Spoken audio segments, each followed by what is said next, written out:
रोडाचा phone काय आला अण्णा hello ए अण्णा. पोरा हा हा विठ्ठल बोलतोय म्हणलं पाडळी. हा बोला ना. अभिनंदन म्हणलं पहिलं. आणि थँक्यू. काय असतं अण्णा, विजय झाल्याच्या नंतर 19-20 आता लय काढून उपयोग नसतोय. उगा भावना दुखून काय उपयोग नाही लोकांच्या. काय एवढा काय मोठा विजय झालाय म्हणलं दणदणीत, कशाला 19-20 काढत बसता काय पण. कोणतं 19-20 काय आमच्या विरोधात काढायचा प्रयत्न केला बोलायचं नाही का? अहो पण आता ताईंनी स्पष्ट सांगितलंय ना अण्णा, एवढं काय सगळे आता. सांगितलंय तुम्हाला माहितीये का काय? मग तुम्ही 8 दिवस आधी तरी बोलायचं ना. हे अरे मला तुम्हाला 8 दिवस काय अगोदर बी बोललो असतो ना. बोलायचं ना, एवढी हिंमत पण होती तुमची त्यांनी तर. मतदानाच्या आदल्या दिवशी माझ्या विरोधात काम केलं ना. अहो कुठं काम केलंय उगा, तुम्ही निवडून आला तुम्हाला वाटतं लीड अरे आली. गप रे, तू नीट बोल. तू काय मग कोणाशी एवढी हिंमत बोलतो? होती तर बोलायला पाहिजे होतं तुम्ही अरे अण्णा. तुझी हिंमत आहे तर ये ना तू इकडं. कुठं येतोस? मग सांगा कुठे येऊ. ए तू अरे हे तर ये ना आष्टीला. आष्टील येत होता तुम्ही, कुठं येत हा, होती ये. पाहिजे तिथं.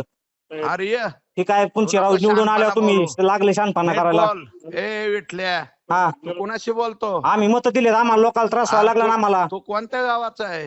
मी आनंद गावात मत दिलेत, शिरूरला मत दिलेत, असं काय करता तुम्ही? हा हा आनंद गावात मत दिलेत, मला दिलेत आनंद गावच्या लोकांनी. मग असं नका ना राव, उगाच लोकांचे आम्ही तुमचे चाहते म्हणून सांगतो तर तुम्ही काहीतरी हे करायला लागलात गोंधळ. अरे मग आता तू बोलतो कोणत्या भाषेत? नीट बोल ना. मग चांगलं अण्णा माझ्या तुम्हाला नीटच विरोधात बोलतोय. आदल्या दिवशी त्यांनी काम केलंय म्हणून मी बोललो. मग पुरावे द्या ना, तुम्ही काम केलंय तर आम्ही मान्य करू बा. चल ताईने काम केलंय आणि चला हा, तुम्ही बोला तरी. पुरावेच आहेत, सगळे पुरावे आहेत. आणि द्या तिथं पुरावे जाहीर सगळ्यांना करा, म्हणजे विचार. आमच्यात आम्हाला तरी वाटतं बा शिरूर ताईने. तालुक्यातच विचार पुरावे काय आहेत. बरं विचारतो मी, परत बोलतो हा. तुम्हाला, थांबा. विचारू. हा कोण महाराष्ट्रातील सर्व बातम्यांचे विश्वासार्ह व्यासपीठ, सकाळच्या सर्व सोशल मीडिया प्लॅटफॉर्मला लाईक, फॉलो आणि सबस्क्राईब करा. तसंच सर्व नोटिफिकेशनसाठी बेल आयकॉन प्रेस करायला विसरू नका.